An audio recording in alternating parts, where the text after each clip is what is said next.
What's up, guys, and welcome back to the Realistic Crew Mode Wrexham. This is episode number 68. As you can tell by the title, it is maybe the craziest episode we've had so far in this Realistic Career Mode series. So make sure you watch till the end because it is, I just can't even explain what happens. But before we get into the episode, it is that time of the season where we do awards. We introduced this last season, where you guys actually vote for your club player of the season, your club young player of the season, and your club signing of the season.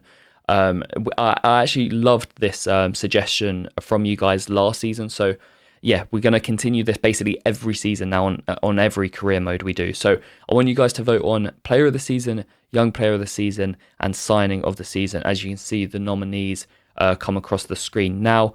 If you want more of a breakdown of who is up for the nominations and why, watch the end of last episode, episode 67, where I dive deeper into who's up for the awards and why they should be nominated. So make sure you comment down below and get your votes in for who you think should be winning these three awards. I will be revealing the winners of these awards in a couple episodes time when we round off this season 4 with Wrexham, which could be our biggest season to date. We could be a Premier League side by the time this season ends, which is crazy to me. It'd be absolutely mental, but we've got plenty of work to do. 7 games to go, 7 games to go left in the season. 7 huge matches as we push for either automatic promotion or a playoff spot. In last episode, it was a bit of a mixed bag, a win, a loss, a win and a loss. We battered Millwall and Birmingham both at home 4-0, but then we lost to teams directly around us, Leicester and Norwich. So the teams that are in 2nd and 4th right now, either side of us, are the teams we lost to, which is not good enough in my books. You have to be in the teams around you, especially when you're pushing for promotion. So hopefully today we can improve on that as we face another 2 teams that are around us, Leeds and Luton, as well as Preston and Plymouth, who are a bit further down the table. As you can see the table there, 7 games to go. We are 3rd right now, 5 points behind Leicester. We're running out of games. We can't let them drift off too much. So going into the first game in today's episode, it would be Plymouth.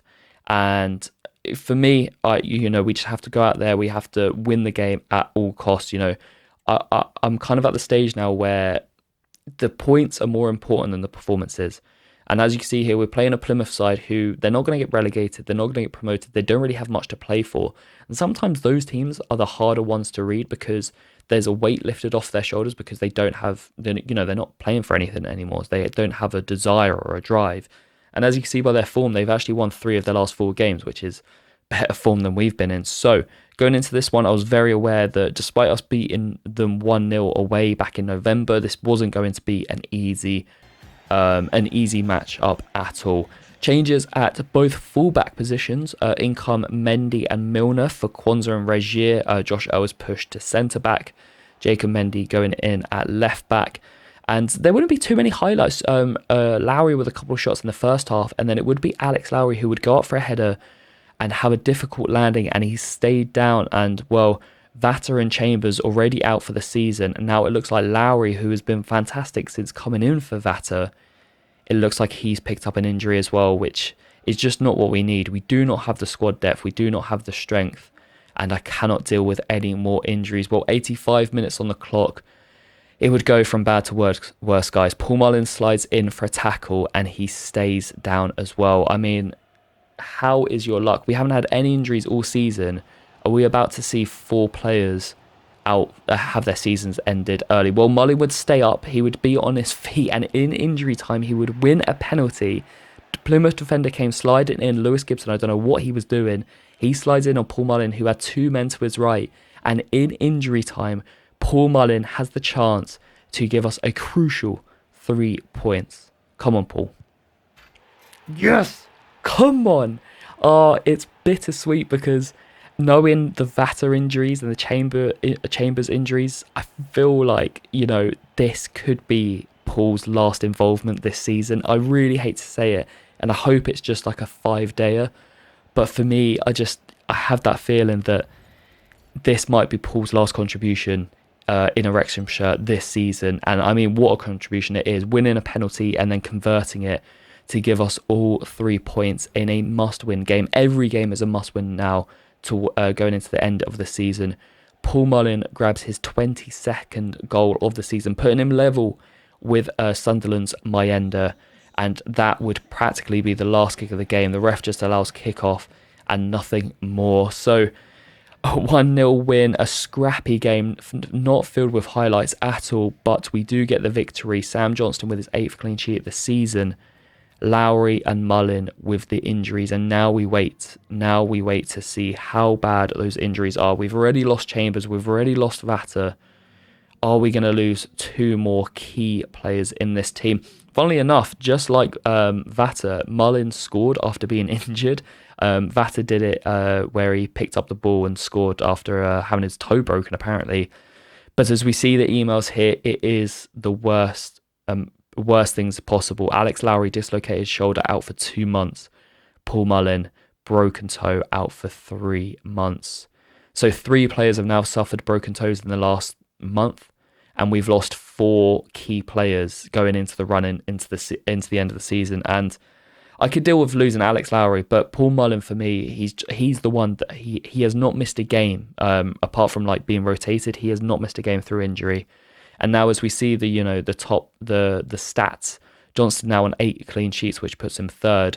Paul Mullin may not and probably will not win the Golden Boot because he is only tied with Mayenda. So Mayenda just needs 1 more goal in these final 6 games to win the Golden Boot. Mullin's won the Golden Boot in each of the last 3 years, but it's looking like he won't get it now. And well, after those injuries, we are now officially in an injury crisis, people. Mullin, Vatter, Lowry and Chambers, 4 potential starting players in our team we are missing, and we do not have the depth. So I scouted the free agency market. I had a look to see who was available. I felt like we needed a winger and a striker, and there were a couple of striking names, big names. Andy Carroll, 39 years old.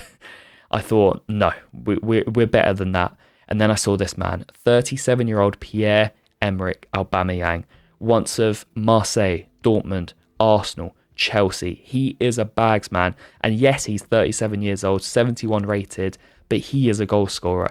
And I thought, you know what? The pool of Wrexham, the fan base they have now, the pool of Wrexham have as a club, I reckon Aubameyang would love this project. Coming into the team, 6 games to go of the season, our star man is injured. It's all the pressure is on you now, Pierre-Emerick, and I think he would love that. 6 games to go. If you can get me 5 goals, Pierre, I think it would be a success. So we bring in Aubameyang on a 1-year deal. Unfortunately, it's a shame that you can't give players contracts are less than a year. Like, I would love to sign players in January and just give them 6-month deals, and then their contract runs out at the end of the season. Maybe that's something that they could introduce in FC25. Who knows? So yeah, we bring in Aubameyang, and then we actually bring in a couple more wingers as well.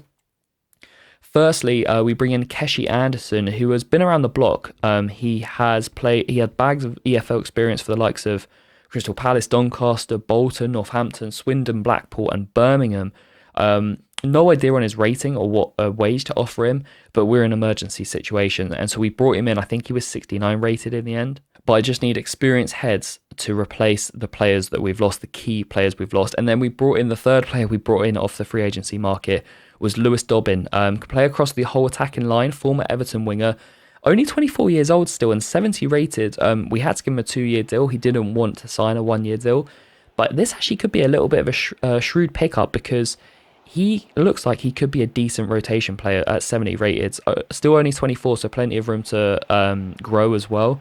So yeah, 3 players brought in off the free agency market. Let me know in the comments, do you rate these free agents, these signings, these emergency signings? Aubameyang, I mean, what a name to bring into the Wrexham team, wearing a Wrexham shirt.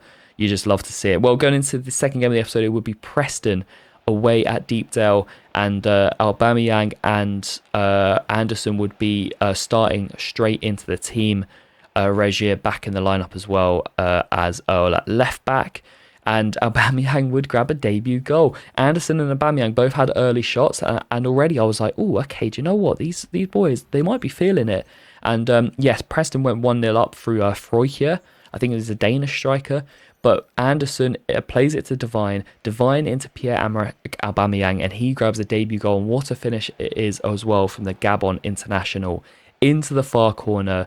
And, well, we said we wanted 5 goals in these 6 games from him. That is one already. Well, I mean, I don't really know what to say about this. 40 minutes on the clock. Josh Earl, what are you doing? I mean, again, it's an example of the game just absolutely doing me over because I've clicked X to play it down the line and I don't even know what that is. He just kicked it directly upwards and straight to two Preston players. And then a cross comes in, the header comes in. It's actually well saved by Johnson at first, but Freukier grabs his second goal of the game, Preston's second goal of the game, and they would equalise, unfortunately. So, yeah, the lead didn't last too long, just 10 minutes, and Preston would head into the second half with a 2-1 lead. And then going into the second half, there weren't too many highlights. We were bringing on Lewis Dobbin for Anderson to see what Dobbin could provide in the last 20 minutes. And then Sam Johnston with a big save, but the referee has deemed Greaves to have fouled in the box. And Preston are going to have a chance to wrap up all 3 points here. Again, I don't think this is a penalty. He's just leant forward to block the shot and the strikers made the most of it. Again, let me know in the comments if you think that's a penalty or not. I think it's harsh, man, personally. But Reece fouled and he converts the penalty and gives Preston a 3-1 lead. Aubameyang, though, wasn't done, and he grabs a goal, assisted by Lewis Dobbin, and we are just a goal down again at 3-2. But unfortunately, it was too late to do anything, and we are back in that rhythm. Victory, defeat, victory, defeat, victory, defeat. That has been our last 6 games. We can't be this inconsistent going into the run-in, and we are leaving ourselves liable to be overtaken in the playoff spots. 5 games to go. And I actually don't think now, I know, numerically we can make automatic promotion, but I don't think it's going to be possible now. If Leicester have won, I think they're going to be about 8 points ahead of us. So let's see. Leicester, I think Leicester drew, so they are now 6 points ahead of us. Still, though, 6-point gap with 5 games to go. With how good Leicester have been, they've only lost 4 games this season. I can't see us catching them now. So it's looking like playoffs is going to be the route we are going to have to take if we want to see Premier League football next season. Well, going into the third game of the episode, it would be the league leaders who have just been promoted. After that last round of fixtures, Leeds have been confirmed to be promoted. It was a long time coming. They had about 15-point lead for the majority of the season. They've just been phenomenal. And they've just been promoted. They have an 11-point gap to second, so the title will surely be heading to Ellen Road as well. They've also won their last 3, so they're hot in form heading into the back end of the season. We're 6 points ahead of Leicester, and we're only 5 ahead of Blackburn in 7th, so we cannot afford to be dropping any more points. Well, going into this one, I felt like we had something to prove, and especially because we lost 4-2 to Leeds back in September at Ellen Road, they battered us. They did batter us, and I feel like we're seeing now, the Leicesters and the Leeds. These are the types of teams I want to be playing week in, week out in the Premier League. And yes, it's a challenge, but I want our team to be there, and I think we can compete. I think we can compete basically. Well, going into this game, just one change: Smallbone back in for Evans. Aubameyang and Anderson start again. Dobbin on the bench, and we would take a 1-0 lead. Smallbone back in the side and back in with the goals, his 7th for the season, assisted by Jewis and Bennett. But just before half-time, again, Johnston being beat at the near post kills me. And once again, I mean, if you actually look at his position in here, I'm holding Y to bring him out, and his body positioning isn't to stop a shot, it's just running out. And I feel like I'm getting killed by the AI recently with what it's doing to me. I've had a couple goals now where as soon as I start holding Y to bring out the keeper, he doesn't rush towards the guy with the ball anymore. He just moves straight ahead or just doesn't offer me much at all. And that's a couple of times we've been beaten at the near post now when Johnston really shouldn't be. For Leeds, the second goal, and there's nothing he could have done about this one. An unfortunate deflection off Greaves, sees the ball agonisingly loop over Johnston's head. It seemed to go in slow motion, that one. It was painful to see. And then Greaves takes down Somerville in a pretty cynical foul. It's a yellow card all day, but the ref gives a straight red. And I'll be honest, I was fuming at this. I don't think this is a red card. I really do not. Let me know in the comments if you think this is a red card. I just do not think it is a red card. Yes, it's a yellow. It's a cynical foul. It's a yellow card. But the fact he's tarnished a red there, it kills me, not only for this game, but we've implemented a rule from last season, really, where if we get a straight red card, it's a 3-match ban, which is what happens in real life, because in the game, if you get a straight red, you only get a 1-match ban. We want this series to be as realistic as possible, so if you get a red card, it's a 3-match ban. And that means Greaves will miss 3 of our last 4 games going into the run-in. And we've already got injuries. We've already, we're struggling. We're at the bare bones now because we don't have much depth. We've now lost our best centre-back for 3 of the last 4 games because of a wrong decision, I feel personally. So that kind of just sums up how it's been recently, how it's been going for us. It's been really rough. And despite us being a man down and against a better side, Jarrell Kwanzaa makes it back-to-back episodes with a goal as he fires us level. And then Sam Johnston with an unbelievable save, probably his best save of the season, to deny Leeds the go-ahead goal. But this is why they're top. This is why they're going to win the title. They do not stop Leeds, and they find the third goal, the go-ahead goal, and Jorginho Ruta gives them the goal. He scored against us off the bench in the reverse fixture. He does the same here, and we cannot come back from a goal down this time. Alfie Devine had a fantastic chance late on, but his shot was blocked. And Leeds come to the racecourse ground and collect all 3 points, and it is back-to-back defeats for Wrexham. What is happening? We've lost 3 of our last 4. We've lost 4 of our last 6. We've now got 4 of our starting players out injured. Jacob Greaves is now going to miss 3 of the next 4 games. Are we really going to fumble this? Are we going to fumble promotion? Are we going to spend another year in the Championship? And, my mindset is make the playoffs, and then even then it's not guaranteed that we go up. We still have to face 3 games. But as you can see there, we're now 9 points behind Leicester. We're not going to go up automatically. We're only 2 points ahead of Watford, who are out of the playoff spots. This race is going to go down to the wire. Well, heading into the 4th and final game of the episode, it would be another massive fixture. Luton away at Kenilworth Road. Luton currently 6th right now, 3 places behind us, but only 2 points. If we lose this game today, we could be out of the playoffs come the end of the episode. We are in an absolute disarray. We're in awful form right now. Our morale has dropped. Our form is low. And 3 minutes in, Luton would capitalise on that. Josh Earl gives the ball away immediately. And Sibachu would grab a goal for Luton. And that is just the worst possible start we could have asked for in this game. A game that we have to win. Not even a draw, we have to win this game because it's just for the mentality and for what this victory would mean. But unfortunately, Adebayo would have a different agenda, and he would give his side a 2-0 lead on the stroke of half-time.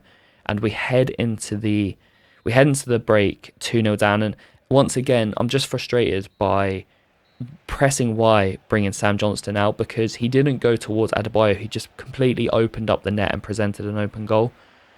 It's just infuriating, I feel like I'm up against it already, let alone having my own players against me. Well, some stern words were said at half-time, and, I said, look, boys, we haven't got to the Championship in 2 years by going out on a wimp, by not fighting for the badge or fighting for what we believe in. And I said, go out there, fight in these 45 minutes and earn those 3 points. Well, we would half the deficit. Pierre-Emerick Aubameyang with his 3rd goal in 3 games. From another corner, Jewison Bennett with the assist. And then it looked like Aubameyang might get injured, such as our luck. Everyone seems to be getting injured right now. Alfie Devine, the man of the moment, the man of the season potentially, makes it 2-2. Smallbone with the assist. First goal in 7 for Alfie Devine, as you can see in the top there. Aubameyang with an injury. But Lewis Dobbin, he's been subbed on now for Keshi Anderson. Dobbin drives inside, finds Pierre-Emerick Aubameyang, who smashes in the go-ahead goal. Oh my God, come on boys, 2-0 down at half-time to a promotion playoff rival. We now lead 3-2. What a turnaround. Aubameyang joins Mullin and Vatter, who in scoring after being injured. Hopefully he won't face the same fate as them and have a season-ending injury. As Dobbin drives in again, Aubameyang for the hat-trick, for the win. Oh my God, is it going to go in? No! Aubameyang should have scored. He should have made it 4-2. He should have wrapped up all 3 points and collected the match ball there. But unfortunately, Kaminsky saves, and then the ball was inches away from going over the line. That should have gone in. It had to go in. And now Luton are coming down the other end. Surely not. Not like this. Adebayo to Sarkinski. Back to Adebayo. He finds Ross Barkley, who does Kwanzaa. Oh, it's heartbreaking. It is heartbreaking. Yeah, Luton snatch a last-second equaliser, and well, it should have been 3 points wrapped up. Aubameyang, as you can see here, this is how close he was to a hat-trick. This is how close we were to 4 goals and all 3 points. Inches away. It's a great recovery from Kaminsky, who made the initial save. Luton go down the other end, and Ross Barkley, the veteran now, grabs the equalising goal, and I'm devastated. At half-time we were 2-0 down, getting battered. We came back, we fought back brilliantly, as with, thankfully, Aubameyang's injury is only a 5-dayer, but we should have won that game. Being 3-2 up after being 2-0 down, we should be seeing that game out. We should be scoring that chance. And for Luton to go down the other end is heartbreaking. And now we've just collected 1 point from the last 3 games, and we are just 2 points ahead of Luton, who drop out of the playoffs actually with that point. Watford and Sunderland moving up above Luton. As you would have seen there, though, some positive news. Rocco Vata is back. He's back for the final 3 games of this season. Oh my God, guys, I don't think I can take it anymore. Oh my word. If you're enjoying this series, make sure to drop it a like. Make sure to comment down below. Get your votes in for the 3 awards: Player of the Season, Young Player of the Season, and Signing of the Season. Winners will be announced next episode, where we will also round up the remainder of the regular season. Hopefully we will be in the playoffs, but who knows? Drop a like on this video if you're enjoying the series. Sub to the channel if you haven't already. And I'll see you in a massive episode 69 very soon.